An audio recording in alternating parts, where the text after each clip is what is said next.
Contribuant à préparer les élèves à leur vie d'adulte, l'éducation à la sexualité se fonde sur les valeurs d'égalité, de tolérance, de respect et de soi et d'autrui. Elle veille à garantir le respect des consciences, du droit à l'intimité et de la vie privée de chacun. Voilà ce qu'on peut lire par exemple sur le site de l'Éducation nationale concernant l'apprentissage. L'éducation à la sexualité en milieu scolaire. Elle contribue à l'apprentissage d'un comportement responsable dans le respect de soi et des autres, peut-on lire encore. Oui mais voilà.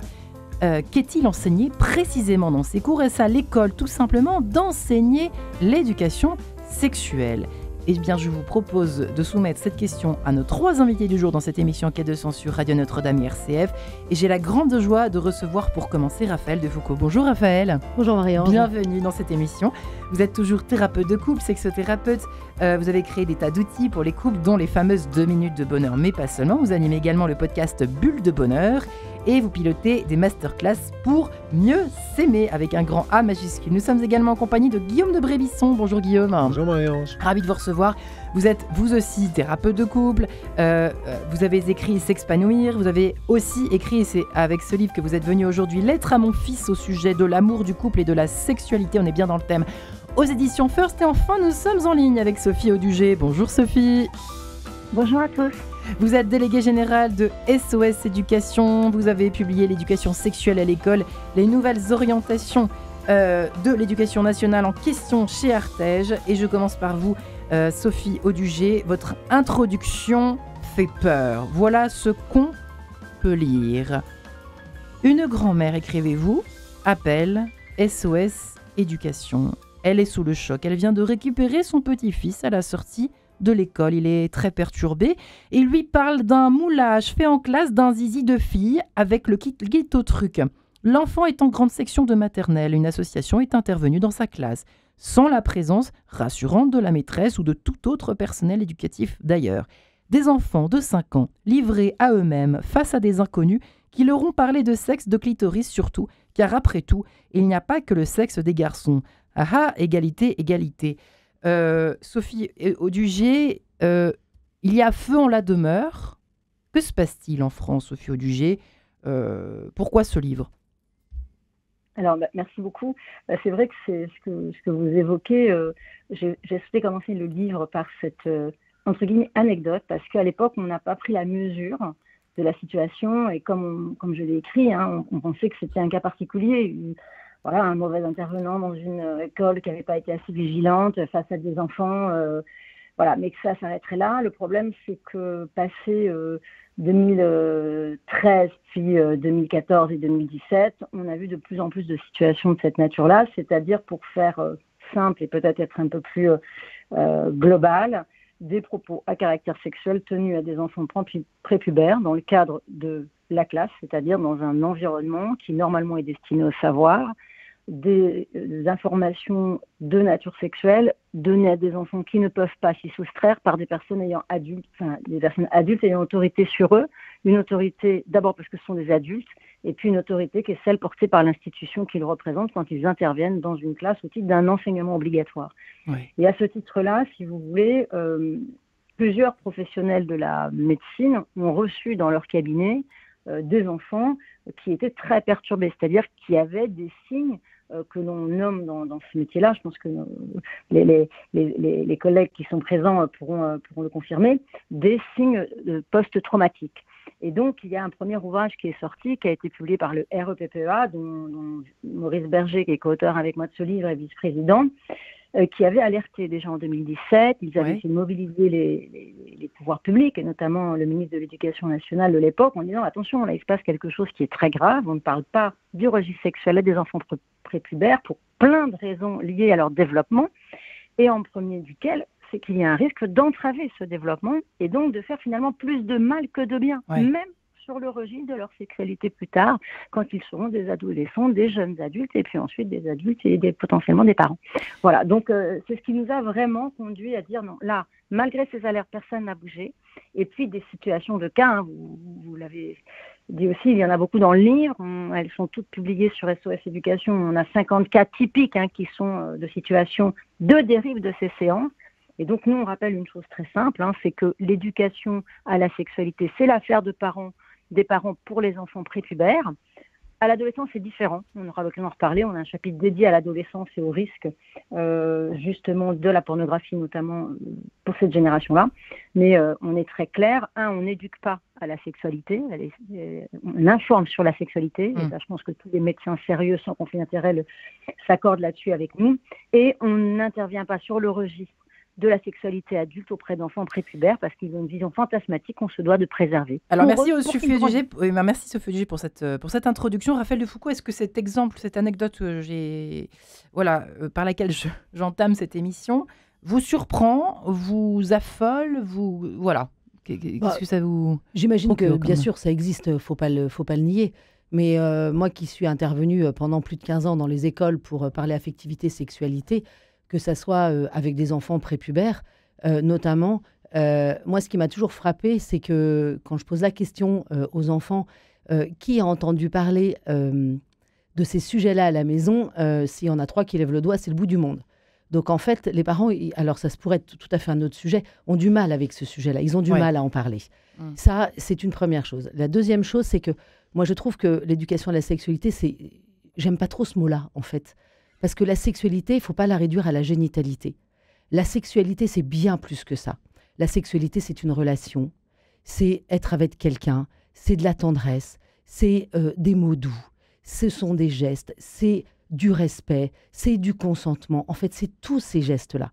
Et qu'avec des enfants qui sont petits, en maternelle ou en primaire, on va aller parler du respect du corps, du fait que le corps, en fait, c'est important que je le préserve, que j'en fasse attention. Le corps, c'est beau. Il est là pour, sans doute, un jour donner la vie. Peut-être pas tout le monde, mais la puberté, elle sert avant tout à ça. Et moi, ce que je trouve très important, c'est de véhiculer quelque chose de beau autour de la sexualité. Ouais. Et pourquoi c'est important en primaire ? C'est que ils vont très vite, les enfants, être en contact avec la pornographie. Et que je dis et je redis que le premier qui parle, c'est celui qui va marquer des points. Alors, quand on a les témoignages, comme je viens d'entendre, effectivement, c'est catastrophique. Maintenant, quand les enfants entendent parler du corps comme quelque chose de beau, le corps, oui, va donner du plaisir, et le plaisir, c'est bon. Au fond, c'est une muraille contre tout ce qu'ils peuvent entendre de tordu. Exactement. Et le jour où ils vont être confrontés à la pornographie, parce que malheureusement, ils n'en seront de plus en plus malheureusement pas épargnés et tôt, ils vont avoir un regard différent. D'accord. Et quand moi je vois et j'entends les enfants et les jeunes, les adolescents plus tard, ceux qui arrivent à prendre du recul par rapport à la pornographie, qui ne le prennent pas pour argent comptant, sont ceux qui ont entendu parler à la maison du fait que aimer, c'est beau. Qu'est-ce que c'est qu'un engagement ? Il y a 1000 questions qu'on peut poser autour de ça. C'est quoi le respect ? Toutes ces questions-là qui sont juste fondamentales et qui s'apprennent très tôt. Alors pardon, je fais partie de ces parents tétanisés. Je suis une bonne cliente pour cette émission finalement. Ma fille a 3 ans, elle rentre en petite section. Voilà. Est-ce que j'ai raison d'avoir peur, Guillaume de Brébisson ?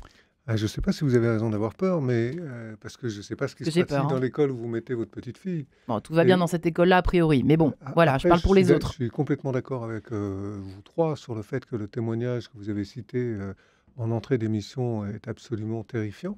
Parce que ce témoignage, qu'est-ce que c'est ? C'est le témoignage d'une création d'un syndrome de stress post-traumatique sur un enfant de moins de 5 ans. C'est inacceptable, ça c'est clair. Ouais. C'est exactement ce que fait la pornographie également sur des enfants de 8 ou 9 ans. Et ça aussi, c'est inacceptable. Mais pourquoi la pornographie fait ça ? Parce qu'elle arrive sur un terrain vierge de toute influence. Ouais. C'est-à-dire que quand on délègue à la pornographie l'information sur comment on fait, puisque finalement c'est à ça que répond la pornographie, c'est comment, c'est la question de la technique, bien évidemment, on crée des situations de stress post-traumatique parce que la pornographie, c'est une représentation d'une sexualité qui est une sexualité en fait en partie simulée, qui est fausse. Donc les enfants n'ont pas à voir ça. Alors comment faire pour que le jour où ils y seront confrontés, comme le disait Raphaël à l'instant, comment faire pour qu'ils ne soient pas eux non plus dans un trauma ? Mais c'est clair qu'il faut parler avant. Il faut parler avant et il faut parler à l'école, il faut parler à la maison, il faut parler de sexualité. Mais je suis d'accord là aussi avec Raphaël, pas parler du zizi et du kiki comme on disait autrefois. Il faut parler de l'amour, il faut parler de la relation, il faut parler du corps, il faut absolument enseigner aux petits-enfants, et alors là, dès leur âge le plus tendre, peut-être dès 3 ans, que leur corps, personne d'autre qu'eux n'a le droit de décider qui le touche. Ça, c'est un enseignement mais fondamental. Et c'est un enseignement qui se pratique dans d'autres pays. Par exemple, dans les pays d'Europe du Nord ou dans les pays d'Europe de l'Est. Je me souviens avoir discuté avec une amie lituanienne qui me raconte que ces petits garçons ne veulent pas aller embrasser la vieille tante du papa parce que je ne sais pas quoi, ils n'ont pas envie, quoi. Ils n'ont pas envie de se laisser embrasser. Et elle, dont le mari est français, elle est lituanienne, ils ont un débat de couple sur ce sujet-là où elle dit non, si notre petit Nathan n'a pas envie d'être embrassé par tante Estelle, il a le droit. Et où lui dit non, c'est la famille, on doit pouvoir embrasser sa petite nièce. Ouais. Vous voyez, ça, c'est déjà de la sexualité, parce que c'est déjà de l'amour, c'est déjà du consentement, c'est déjà de l'intégrité. Donc finalement, moi je crois que l'enseignement à la sexualité, en gros, vous avez trois grands domaines. Vous avez un domaine qui est le domaine du savoir, la question de la physiologie, la question de la prévention, etc., qui est normalement délégué à l'école. Vous avez le domaine de la pratique, comment on fait. Et ça, malheureusement, aujourd'hui, c'est délégué à Pornhub, c'est-à-dire qu'on fabrique des générations entières de gens qui sont traumatisés d'avance, qui vont donc être propices à vivre des dissociations, qui sont l'état dans lequel se trouvent des gens lorsqu'ils font des agressions sexuelles. Wow. Donc là, c'est très dangereux. Ouais. Et puis, il y a la question du vécu. Et la question du vécu, c'est majoritairement la question de l'amour. Pourquoi on ne parle pas d'amour dans cette société ? Sophie Audugé, alors oui, j'ai juste envie de rajouter une petite chose là par rapport à ce que vous disiez tout à l'heure en disant oh là là, mais avec ma fille de 3 ans, j'ai peur. Je crois que tous les parents là qui nous écoutent, c'est important qu'ils se fassent confiance aussi. Parce que il y a ce que moi j'appelle, quand je fais des conférences, l'éducation silencieuse. La manière dont on est avec ses enfants, la manière dont on est avec les autres, la manière dont on est avec son conjoint. À partir du moment où l'enfant va observer qu'avec son conjoint, il y a des gestes de tendresse, que l'enfant reçoit lui-même des gestes de tendresse aussi, qu'il se sent aimé, qu'il se sent aussi, qu'il reçoit des bisous, qu'il y ait cette tendresse qui soit là, que la manière dont on va parler aux autres, dont on va respecter celui qui n'est pas d'accord avec moi aussi, tout ça, c'est une éducation silencieuse. Et cette éducation silencieuse, elle construit l'enfant et elle construit sa sexualité de demain. Un enfant qui a la capacité à la maison de pouvoir dire non à son parent, par exemple, pour quelque chose qu'il ne souhaite pas, aura la capacité, quand il sera plus grand, à dire non. À s'affirmer en soi. À s'affirmer quand il y aura une situation, il va se retrouver où finalement, il va peut-être dire un oui qui n'est pas forcément consenti. Quel est le merci infiniment les amis Guillaume et Raphaël. Sophie Audugé, alors vous êtes la dame qui fait peur, donc on va y aller. Quelle est la finalité ? Parce qu'on entend beaucoup de choses, mais on veut savoir. Vous êtes les pieds dedans, et puis pas que les pieds, vous êtes dans le cambouis à fond. Au fond, que cherche le gouvernement ? Que cherche l'éducation nationale ? Qu'est-ce qu'ils veulent faire ? Ils veulent travestir les têtes de nos enfants ? Qu'est-ce qu'ils veulent faire ? Alors, pardon, mais je pense que je voudrais quand même revenir sur ce qui vient d'être dit. Parce Allez-y. Que, d'abord, on n'est pas là pour faire peur du tout. Hein. On a fait un travail, on a passé plus de 2 ans à travailler là-dessus avec tout un ensemble de pédiatres, pédopsychiatres, gynécologues, spécialistes du développement clinique de l'enfant, etc. Des experts, en somme. On a traduit ça dans un rapport qui est accessible gratuitement sur le site internet pour ceux qui veulent l'avoir. Et on a eu l'occasion, parce que les éditions Artémis nous proposaient de marquer cette information-là, ce travail sérieux dans un livre, de le faire pour le rendre accessible au plus grand nombre. Ouais. Ce qui est très important, et ce que vient de dire Madame, on le dit évidemment dans le livre, la première éducation à la relation d'amour, ce sont les parents. D'accord.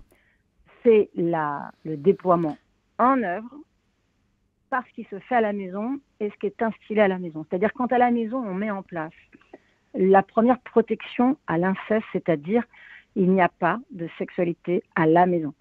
D'accord. L'espace de la famille est hors sexuel. La sexualité, c'est de l'intime. Ce n'est jamais du collectif. Et dans la sexualité, il y a une irréductible différence de génération qui est la base de tout. Et donc, que les parents n'ont pas entre eux, devant leurs enfants, d'actes de gestes sexualisés, érotiques, évidemment que c'est déjà une éducation en acte. Ce que je veux dire également, c'est que une de vos intervenantes disait oui, non, mais c'est la relation. C'est là la faute première et la confusion première. Nous, on demande qu'en primaire, tout soit mis sur les compétences relationnelles, ce qu'on appelle l'intelligence émotionnelle, c'est-à-dire la capacité à s'exprimer, la capacité à créer des relations, la capacité à s'écouter, la capacité à jouer et à travailler ensemble en se respectant, la capacité à débattre, la capacité à réagir avec les autres sans violence, à créer des amitiés durables, fidèles, dans le respect.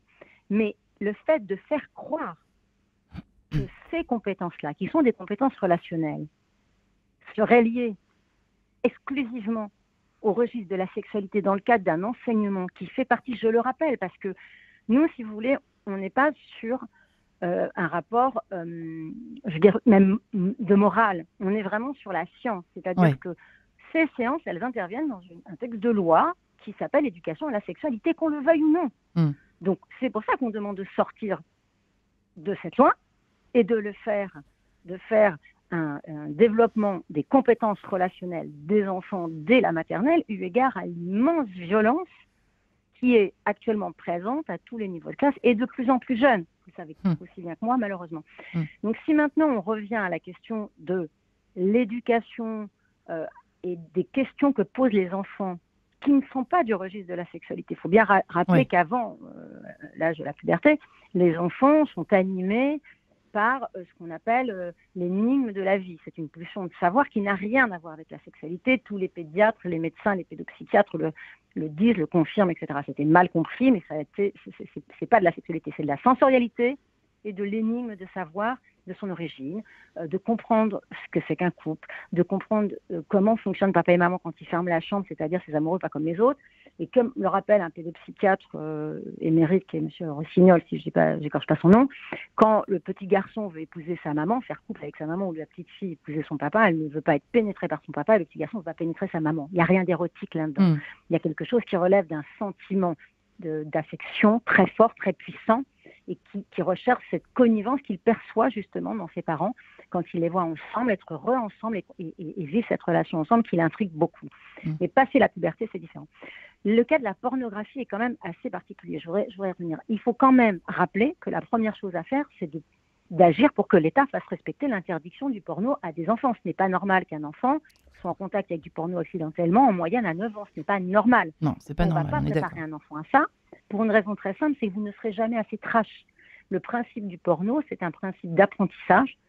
C'est tout un ensemble de mécanismes qui se mettent en œuvre, d'excitation, de dégoût, mais qui demandent d'y retourner, qui est fait parce qu'on donne des contenus qui engagent le corps, qui sont toujours nouveaux et qui jouent évidemment sur l'excitation. C'est le principe même du processus d'apprentissage. Eh bien, je vous propose la meilleure solution de protéger les enfants, c'est d'interdire vraiment et de faire un coup d'entrée au site porno et qu'il n'y ait pas accès. C'est la meilleure manière de les protéger. Ouais. Je vous propose de poursuivre cet échange, si vous le permettez, les amis, après cet hommage à l'amour par Mouloudji. L'amour, l'amour, l'amour. À tout de suite. De cette poésie. J'en perds mon latin, cher Guillaume. Merci. Vous voulez prendre mon micro? Voilà pour cette émission que nous consacrons aujourd'hui à l'éducation sexuelle à l'école. Est-ce à l'école, justement, de l'enseigner?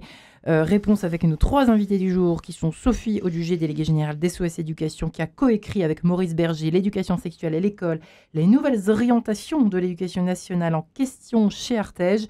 Nous sommes également en compagnie de Guillaume de Brébisson, thérapeute de couple, qui a écrit Lettre à mon fils au sujet de l'amour du couple et de la sexualité chez First. Et enfin Raphaël Defoucault, thérapeute de couple, sexothérapeute, qui a créé des outils pour les couples, dont 2 minutes de bonheur, et qui a passé, on peut le mentionner, Raphaël, c'est aussi pour ça que vous êtes là, plusieurs années au service de cette cause, voilà, de la transmission de l'amour. Et donc là aussi, l'éducation à la sexualité, ça s'appelait déjà comme ça il y a quelques années, auprès des collégiens, me disiez-vous, c'est ça, des 4 coins de la planète. Collège, et puis à travers, je l'ai fait en Belgique, je l'ai fait au Canada, je l'ai fait aux États-Unis. Les problématiques des jeunes sont exactement les mêmes, on va être clair. Ouais. Ils se posent toujours les mêmes questions. J'ai fait ça pendant 15 ans, j'en fais plus depuis 1 an, donc assez récemment. Et en 15 ans, ils se posent toujours les mêmes questions. Et il y a une chose qui est certaine, c'est qu'ils ont tous envie, alors pour les plus âgés, de réussir leur vie affective. N'oublions pas qu'une rupture amoureuse, d'ailleurs ça va être mon prochain sujet, ça que je vais travailler, une rupture amoureuse, c'est dur, ça cabosse, ça fait mal. c'est difficile. Et quand on a trop engagé son corps, c'est encore plus difficile. Ouais, alors justement, on parlait, Sophie Dugy, là, pendant ces quelques minutes, hors antenne, des effets de la pornographie chez les plus jeunes. Moi, j'ai été hallucinée par ce chiffre. 20%, me disiez-vous. Alors, je sais pas, j'imagine que vos chiffres se retrouvent, hein, tous les trois, globalement. J'imagine qu'on doit à peu près avoir les mêmes sources, mais grosso modo, c'est 20% des petits garçons de 9 ans ont déjà été exposés au moins une fois à des images pornographiques. Ouais. Donc, c'est une quantité démentielle. Et en même temps, ça veut dire que 80% ne l'ont pas été. C'est-à-dire, je trouve que ça résume bien la situation dans laquelle on est. Il y a vraiment une alerte, il y a vraiment une situation qui est grave et sur laquelle il serait bon de réagir tous ensemble, c'est-à-dire parents, familles, ados les plus avancés, et puis écoles également et institutions. Et en même temps, cette situation n'est pas désespérée. En revanche, il y a des choses qu'on ne peut pas faire, même si on peut les souhaiter. Par exemple, fermer les sites pornographiques. Bon, bien sûr, moi je le souhaite aussi, enfin pourquoi pas, mais c'est un vœu pieux, parce que techniquement, c'est pas jouable, parce que financièrement, il y a trop d'argent en jeu, parce que politiquement, je ne sais pas qui va réellement appliquer ce genre de mesures, et puis que bon, il n'est pas non plus impossible qu'il y ait un lien entre les sites pornographiques et puis tout un tas de réseaux criminels et pédocriminels, et qu'on ne sait pas où ces réseaux mènent. Donc, je veux pas jouer le complotiste, mais il est clair qu'on ne maîtrise qu'une partie du sujet quand même. Et donc, on n'interdira pas les sites pornographiques, c'est pas vrai. En revanche, on peut vraiment travailler à remettre de l'amour, remettre de la relation, remettre du sens sur la sexualité. C'est l'enjeu, quoi. Oui, c'est ça l'enjeu. Alors, Raphaël, j'aimerais bien que vous nous racontiez l'exemple que vous étiez en train de commencer à nous raconter, mais je vous ai dit de vous taire pour que les auditeurs quand même en profitent, n'est-ce pas? Un enfant de 9 ans. Oui, moi, ce qui m'a toujours intriguée, c'est de voir comment est-ce que les images pornographiques, elles ont un côté viral auprès des enfants. Ouais. Et du coup, moi, ça m'a toujours intriguée de me dire, mais comment ils font pour les regarder? Parce que quand même, beaucoup de parents sont quand même malgré tout attentifs. Du coup, je les ai un petit peu questionnés, discuté avec eux et tout. Et en fait, ce qu'ils m'ont dit, c'est que les premières fois qu'ils voient une image, ils sont mêlés avec un double sentiment. À la fois d'excitation, normale, pulsionnelle, également de dégoût. Et en se disant, je viens de là, donc pas super propre.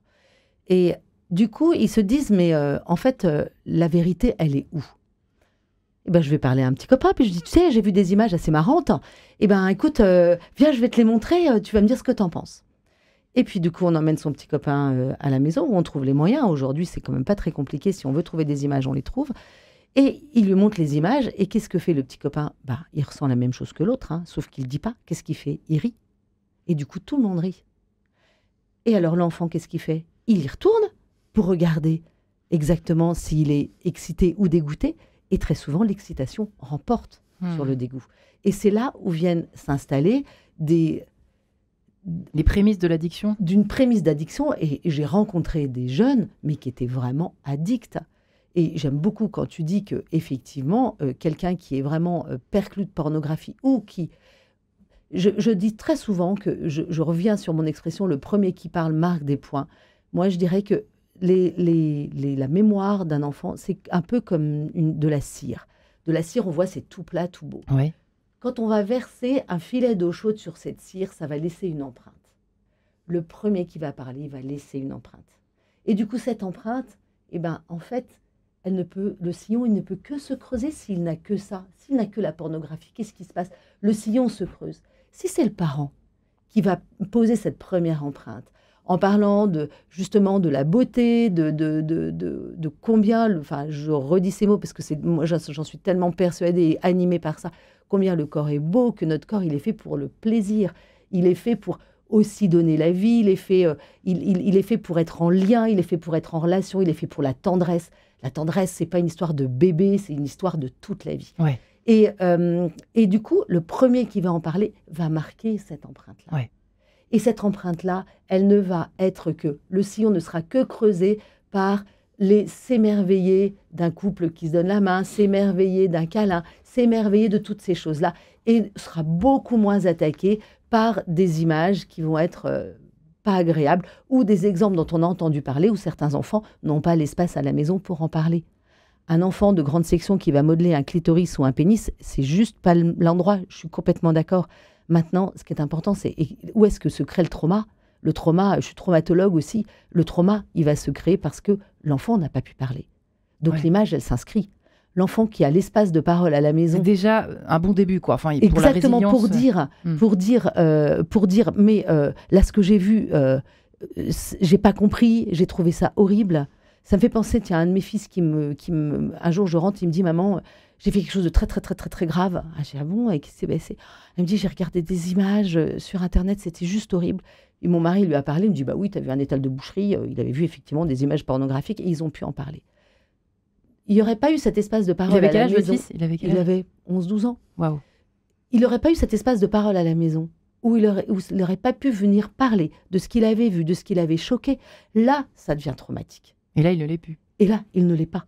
Et du coup, je trouve que c'est ça où c'est important, où les parents ont un vrai rôle, c'est d'ouvrir cet espace. Et quand je fais des conférences, c'est ce que je dis et je redis, ouvrez cet espace. C'est pas honteux de parler de sexualité, d'affectivité. Au contraire. Tom, c'est pas facile. On n'est pas là pour étaler son intimité, Sophie Audugé, est-ce que...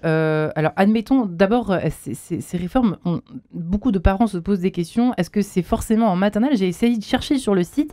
Ils disent primaire, école primaire, mais il n'y a pas de mention d'âge. Est-ce que c'est moi qui ai mal travaillé ou est-ce que c'est vrai ? Non, pas du tout. Pas du tout. Vous avez très bien travaillé, bien sûr. En fait, si vous voulez, ce qu'il faut savoir, c'est qu'en 2001, l'instruction était obligatoire à partir du CP. Or, la loi, elle date de 2001. D'accord. Mais depuis 2017, l'école est obligatoire, l'instruction, à partir de 3 ans. Ah, mais oui. Ce qui amène tout un ensemble, si vous voulez, de villes ou de rectorats à avoir des programmes qui intègrent donc cet enjeu d'éducation à la sexualité dès les maternelles. D'accord. Donc on a mis le lien sur le rapport et sur l'explication, puis je crois qu'on le cite dans le livre, mais je ne sais pas, parce que le livre c'est un peu moins détaillé par la force des choses de la taille du livre. Mais en fait, si vous voulez, vous avez quelque part quand même un enjeu qui est idéologique pour certains intervenants dans ce thème-là. Donc évidemment, si on accepte ce que nous dit la clinique de l'enfant, c'est-à-dire qu'on part du principe qu'on n'aborde pas le registre de la sexualité adulte avant la puberté. Si on est d'accord pour dire que ce qui est traumatique pour un enfant, c'est quand on va devancer ces questions. Ça, c'est n'importe quel pédopsychiatre ou pédiatre à peu près formé vous confirmera qu'on ne devance jamais les questions d'un enfant. Ouais. Si on accepte l'idée que les enfants peuvent en parler entre eux dans la cour en se disant les pires horreurs, ça ne changera pas le fait que c'est une discussion d'enfant et que l'enfant sait que c'est à hauteur d'enfant. D'accord. C'est-à-dire que ce n'est pas la même chose quand c'est un adulte qui lui confirme. Alors effectivement, ce qui est important, c'est que les parents puissent très tôt, alors là très très tôt, c'est-à-dire en tout petit, bien expliquer à l'enfant que son corps lui appartient, que son corps est à lui, que personne n'a le droit de le toucher, que personne ne peut faire sa toilette à sa place dès lors qu'il est capable de la faire lui-même, que on ne peut pas demander des caresses, même si on s'aime beaucoup, parce que ça peut avoir une autre connotation évidemment. C'est très important d'apprendre à l'enfant à exprimer quand il est gêné. Bien sûr qu'on n'oblige pas un enfant à embrasser quelqu'un qui ne veut pas embrasser. Oui. Et il faut justement lui dire, mais écoute, c'est ton droit. Par contre, tu peux dire bonjour d'une autre manière. Et puis, si ça te gêne, il n'y a pas de problème. C'est très bien d'entendre cette gêne pour toi. Voilà. Après, on ne peut pas demander à un enfant de se protéger lui-même. C'est pas à l'enfant de se protéger d'inceste. C'est pas un enfant, quoi qu'on lui dise, et de quelque manière qu'on essaye de l'informer très tôt, qui sera capable. D'abord, il ne comprend pas puisqu'il n'est pas capable à cet âge d'un point de vue cognitif. Là, je parle vraiment cognitivement parce que souvent, si vous voulez, on raisonne nous en tant qu'adultes alors qu'on s'adresse à des enfants qui cognitivement et psychiquement n'en sont pas là du tout. Un enfant ne peut pas percevoir, comprendre, au sens propre, qu'un adulte peut projeter un désir érotique sur lui parce que lui-même ne sait pas ce que c'est, il ne peut pas l'éprouver. Donc, si vous voulez, quand un grand-père, un oncle, dans un club de sport ou dans une institution ou à l'école, un adulte va avoir déjà se déplacé à l'encontre d'un enfant, l'enfant ne va pas les comprendre comme un acte sexuel à son encontre. En fait, c'est une violence par le sexuel, mais l'enfant ne se connaît pas ça. Donc, il faut vraiment très tôt faire cette information, cette éducation pour le coup, qui est une prévention de ton corps t'appartient, ton corps est à toi. C'est dommage. À la limite, l'éducation nationale aurait pu s'arrêter là. Vous voyez, Alors voilà, il y avait des films très bien faits, dont on se souvient tous, qui étaient très très bien faits, et on regrette qu'ils ne continuent pas justement d'utiliser des films bien faits, qui justement respectent, si vous voulez, ce qu'aujourd'hui n'est pas respectée, et d'ailleurs qu'on retrouve dans les futurs programmes, hein, c'est-à-dire qu'on fait croire aux parents et au grand public que pour protéger un enfant, il faut qu'il connaisse le langage de la sexualité.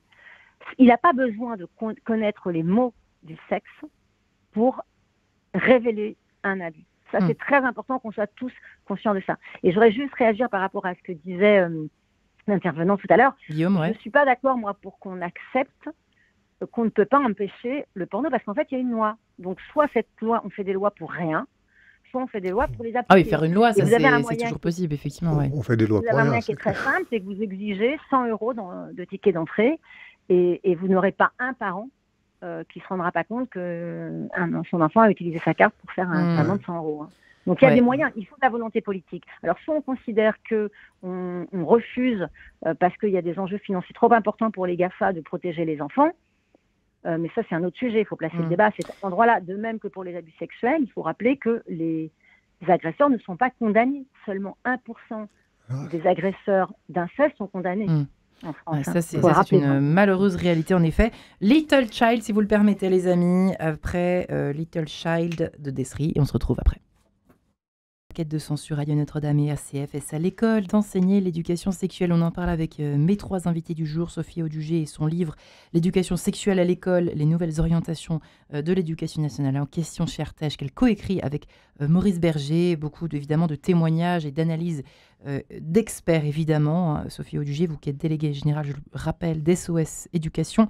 Guillaume de Brébisson est également avec nous, thérapeute de couple, qui a écrit S'expanouir, mais pas seulement, également Lettre à mon fils au sujet de l'amour, du couple et de la sexualité chez First. Et enfin, Raphaël Defoucault, qui a passé plus de 15 ans au service justement de la transmission à l'école de l'amour et de la sexualité, comme on disait jadis, il y a encore quelques années, auprès des collégiens. Vous qui, je le rappelle aussi quand même, on peut le préciser, avez créé des outils, ces fameux outils pour les couples, les 2 minutes de bonheur, et puis ce podcast, Bulle de bonheur, histoire qu'on se respire un peu, on parle d'amour, MRDE. Et justement, à propos de nos enfants, Raphaël Defoucault, vous souhaitiez encore, c'est bien les exemples, parce que ça nous permet, les anecdotes réelles, concrètes, nous permettent de voir un peu, d'ouvrir les yeux sur ce qui se passe et comment on fait. Alors, vous aviez, à propos justement de l'impact, alors on a parlé du porno à l'instant, et ce que peut générer justement le porno dans les écoles, et peut-être aussi cette fameuse mauvaise éducation sexuelle, si tant est qu'elle soit généralisée, on espère que non partout en France. Voilà ce que ça peut créer, de la violence sexuelle à l'école. Guillaume de Brébisson disait à l'instant qu'elle était exponentielle, ça explosait dans les cours. Qu'avez-vous à nous attester cela? Complètement, et puis de plus en plus jeunes surtout. Et très souvent des enfants qui sont abîmés avec des images qu'ils ont pu voir et qui vont faire des demandes à leurs camarades qui ne sont pas forcément très appropriées. C'est un vocabulaire que j'utilise beaucoup avec les enfants non appropriés. Et du coup, j'ai en tête 1000 petites anecdotes, notamment parce que je laisse toujours un espace aux enfants après avoir été intervenus s'ils ont envie de me parler. Et du coup, je vous laisse imaginer que j'ai entendu beaucoup de choses. Hein. J'ai entendu des problèmes d'inceste, j'ai entendu également un petit garçon. Et celui-là, il m'avait beaucoup marqué, qui devait peut-être avoir 7-8 ans, et qui avait été très choqué parce qu'il y avait une petite fille de la classe qui lui avait demandé de lui montrer son zizi, et qui lui avait montré, mais qu'il n'avait pas envie de le faire et qu'elle l'avait un peu forcé. Et du coup, il m'a dit qu'il y pensait tout le temps. Et du coup, c'était vraiment trop difficile que le soir, il ne s'endormait pas parce qu'il n'aurait pas dû le faire et qu'il savait qu'il... Et en fait, je me suis dit, waouh, trop chouette que j'ai été là pour pouvoir écouter cet enfant. Je lui ai demandé l'autorisation d'en parler parce que c'est ce que je leur dis toujours quand je suis avec les enfants, que cet espace est un espace qui est entre nous et que maintenant, si j'ai besoin d'en parler, je leur demande l'autorisation. Je lui ai demandé l'autorisation d'en parler donc à son professeur et qu'on essaye de régler cette problématique-là.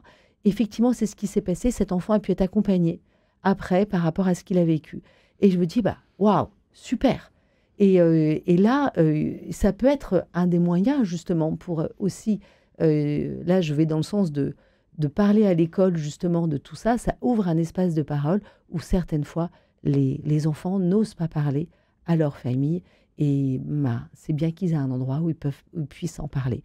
Parce que c'est particulièrement important. C'est comme ça qu'on sauve des traumatismes. C'est comme ça qu'on enlève aussi toutes les idées reçues et les fausses croyances qui s'installent. Parce qu'il y a beaucoup de choses qui s'installent autour des fausses croyances. Et du coup, ça, je trouve que c'est très intéressant. Parce que malgré tout, un enfant, même s'il n'a pas la représentation de l'adulte en termes de sexualité, c'est tout à fait exact. Il construit, depuis sa naissance, il construit sa sexualité de demain. Et c'est à nous, en tant qu'adultes, de les accompagner là-dedans. Parce que notre objectif, à tous, en tous les cas, moi en tant que pédagogue, sexologue, enfin tous les mots qu'on peut y mettre, c'est que chacun vive une sexualité épanouie et que soit en paix avec son corps. Guillaume de Brebisson, c'est vous qui me disiez que ça explosait dans les cours d'école. Oui, en fait, moi, ce dont je voudrais parler, oui, il y a clairement une explosion des violences sexuelles à l'école. Et il y a des violences sexuelles entre les enfants, c'est ce dont parlait Raphaël à l'instant. Il y a des violences sexuelles par adultes, etc. etc. Mais surtout, il y a un lien entre les violences sexuelles et le porno. C'est-à-dire, plus les enfants, plus les êtres, enfants, adolescents, pré-ados, sont exposés jeunes au porno, plus ils vont dissocier, plus ils vont dissocier vite, plus vite ils vont aller dans de la violence sexuelle. C'est quoi dissocier ? Dissocier, c'est séparer son âme de son corps. C'est-à-dire, c'est couper la tête. On se saucissonne.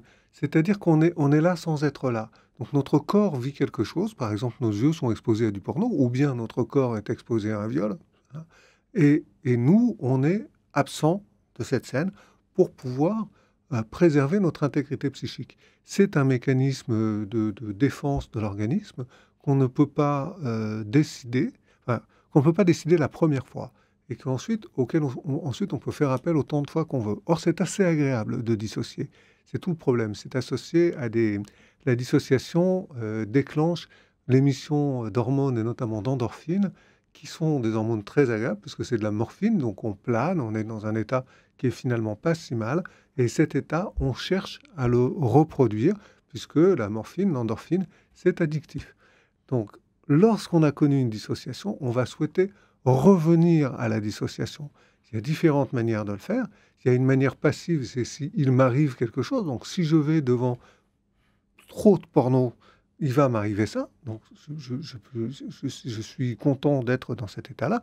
Mais si j'agresse, il se produit la même chose. Donc, si moi, je deviens agresseur et je crée des violences sexuelles chez quelqu'un d'autre, je nage dans un océan d'endorphines, je suis dissocié, je suis bien et je me fiche complètement de ce qui se passe pour l'autre. Je voudrais juste ajouter ça.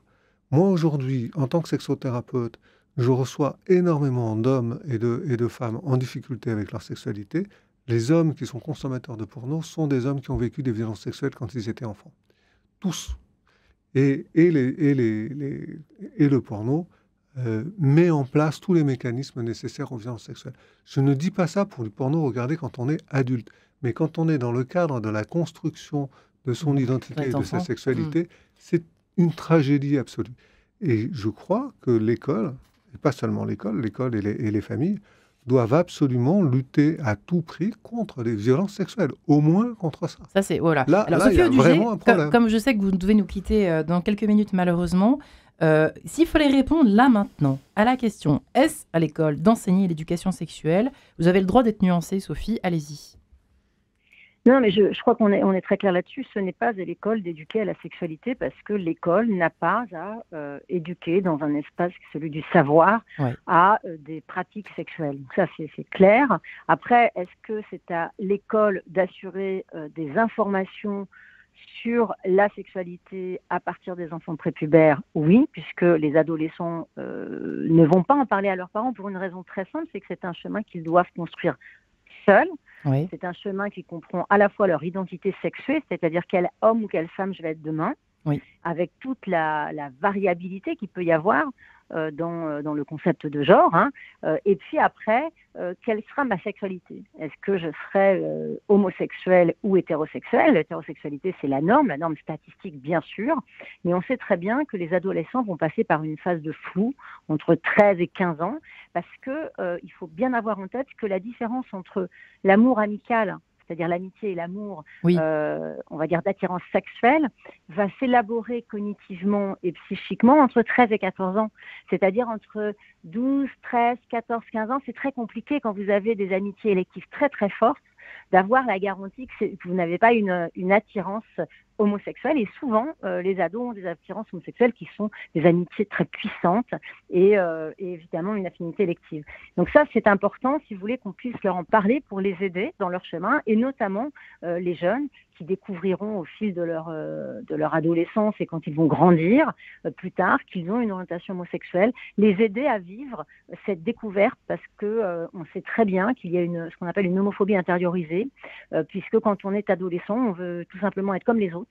Et le fait de découvrir parfois qu'on a une attirance homosexuelle peut plonger des jeunes ados dans une souffrance très importante, pour une raison simple, c'est qu'ils n'ont pas, quand ils étaient petits, vous en parliez à l'instant, ils n'ont pas fantasmé leur vie d'adulte en couple homosexuel. Ils ont sans doute fantasmé par les modèles qui étaient les leurs parents peut-être, l'idée d'avoir des enfants, etc. Et tout ça va venir percuter des choses qu'ils avaient préconstruites. Et il va leur falloir du temps, comme nous tous, pour savoir qui ils sont. Nous tous, on a un travail long à faire pour grandir, savoir qui on est et définir notre identité sexuelle, notre identité sexuelle. Ça prend du temps. On ne peut pas le faire à 10 ans, à 11 ans, ça va prendre jusqu'à 20-25 ans. Et donc, il faut laisser aux jeunes le temps de faire ce chemin-là sans les influencer. Et toute éducation à la sexualité qui vise à présenter un modèle plutôt qu'un autre aura un effet d'influence qui n'est pas le rôle de l'école. J'ajoute également que ceux qui donnent ces enseignements à l'école n'ont aucune formation de médecin, n'ont aucune formation de pédiatre, n'ont aucune formation de pédopsychiatre, ils n'ont pas de formation sur le psychique et le risque de ce qu'on appelle un viol psychique, c'est-à-dire de contraindre l'enfant à des contenus auxquels il n'est pas préparé et de provoquer un choc traumatique en lui. Et ça, si vous voulez, c'est un risque qu'on ne peut pas faire courir aux enfants. Oui, on est bien d'accord. En tout cas, merci beaucoup et merci pour votre livre. Cela dit, il y a vraiment pas cela dit, c'est tout court, tout un descriptif, un détaillé sur le développement de l'enfant, de son psychisme et la définition très complexe de l'intimité qui nous concerne tous aussi. Et j'invite tous les parents à lire ce livre. Il y a des choses vraiment assez... on sent que ça a été travaillé et par plusieurs experts. Merci beaucoup, Sophie Audugé, d'avoir été avec nous. Si je peux dire une dernière petite chose, n'ayez pas peur. Parlez à vos enfants. Merci. Vous avez des livres, des petits livres qui sont très bien faits, très respectueux, très imagés. Il ne faut pas oublier que les enfants, à l'âge de la vôtre, en tous les cas, qui a 3-4 ans, je crois, 3 ans. Elle a envie d'avoir des petites histoires et de mettre des symboles. Il ne faut pas hésiter à l'accompagner dans ce travail-là. Et elle fera son chemin à son rythme. Vous ne soyez pas inquiète. Merci Sophie Audugé d'avoir été avec nous. Alors, je vous laisse effectivement nous quitter et peut-être une réaction de nos invités. L'émission touche bientôt à sa fin. Guillaume et Raphaël. Juste une chose, la charge contre les adultes qui viennent intervenir en école et qui n'ont aucune formation de médecin me semble en fait révélatrice d'un truc, d'un mouvement qui est qu'effectivement, les médecins, donc les pédopsychiatres, donc les psychiatres, enfin tout l'ensemble que représentent tous les métiers qui sont représentés par la médecine conventionnelle qu'on connaît tous, sont en train d'essayer de récupérer le champ psychique. Le champ psychique, le champ psychique, c'est-à-dire qu'ils sont en train d'essayer de décrédibiliser toutes les personnes qui sont thérapeutes, psychothérapeutes, et il y a plein de noms également pour ça, sexothérapeutes, thérapeutes de couple, thérapeutes accompagnants, etc., en disant qu'ils n'ont pas de formation de médecin. C'est oublier que les médecins n'ont aucune formation psychique et quasiment aucune formation à la sexualité et absolument aucune formation aux violences sexuelles dans le cadre de l'enseignement qu'ils reçoivent. Donc c'est un petit peu l'hôpital qui se moque de la charité. Il y a vraiment quelque chose qui est sous-tendu dans ce discours-là et visiblement dans la manière dont le livre a été écrit également. Il y a de mauvais intervenants en classe, c'est clair. Il y a aussi de mauvais enseignants et puis il y en a d'excellents. Il y a aussi d'excellents enseignants. Et je crois que pour tout ce qui concerne la sexualité en particulier, il est essentiel d'avoir fait un travail sur soi. Bon, c'est pas ce qu'on demande aux médecins. Et d'être thérapeute, accompagnant, idéalement sexothérapeute, mais pas nécessairement sexothérapeute, et d'avoir été confronté à tout ce qui est le champ des violences sexuelles, et si possible, d'avoir été formé spécifiquement aux violences sexuelles. Et en plus, il faut avoir des dons de pédagogues. Ouais, alors Raphaël, peut-être une question, je suis désolée pour terminer. pour les parents solo, quand ils voient pas, les enfants ne voient pas en fait l'amour. Il y en a de plus en plus. 80% de familles monoparentales. Comment on fait en 2 mots pour leur parler de l'amour? Pour moi, c'est pas du tout un problème. D'accord. Dans le sens où d'abord, il y a des figures parentales qui peuvent être autres que le père et la mère. Du coup, le plus important, c'est qu'ils aient autour d'eux, qu'ils voient autour d'eux des gens qui s'aiment. D'accord. Peu importe. Et on peut être seul, c'est pas un problème. Eh bien, voilà. Je crois que ce sera être... autre émission, un autre jour. Vous reviendrez, Guillaume, avec plaisir. Sophie Audugé, voilà, Guillaume de Bruisson, merci également, les amis. Vous, Guillaume, et votre livre, je rappelle, Lettre à mon fils au sujet de l'amour chez First. Raphaël de Foucault, merci. Vous et votre bulle de bonheur sur les réseaux, évidemment, votre podcast magnifique. Vous et vos masterclass pour mieux s'aimer. Merci, les amis. Merci beaucoup. Merci, Marie-Ange. Merci, Marie-Ange.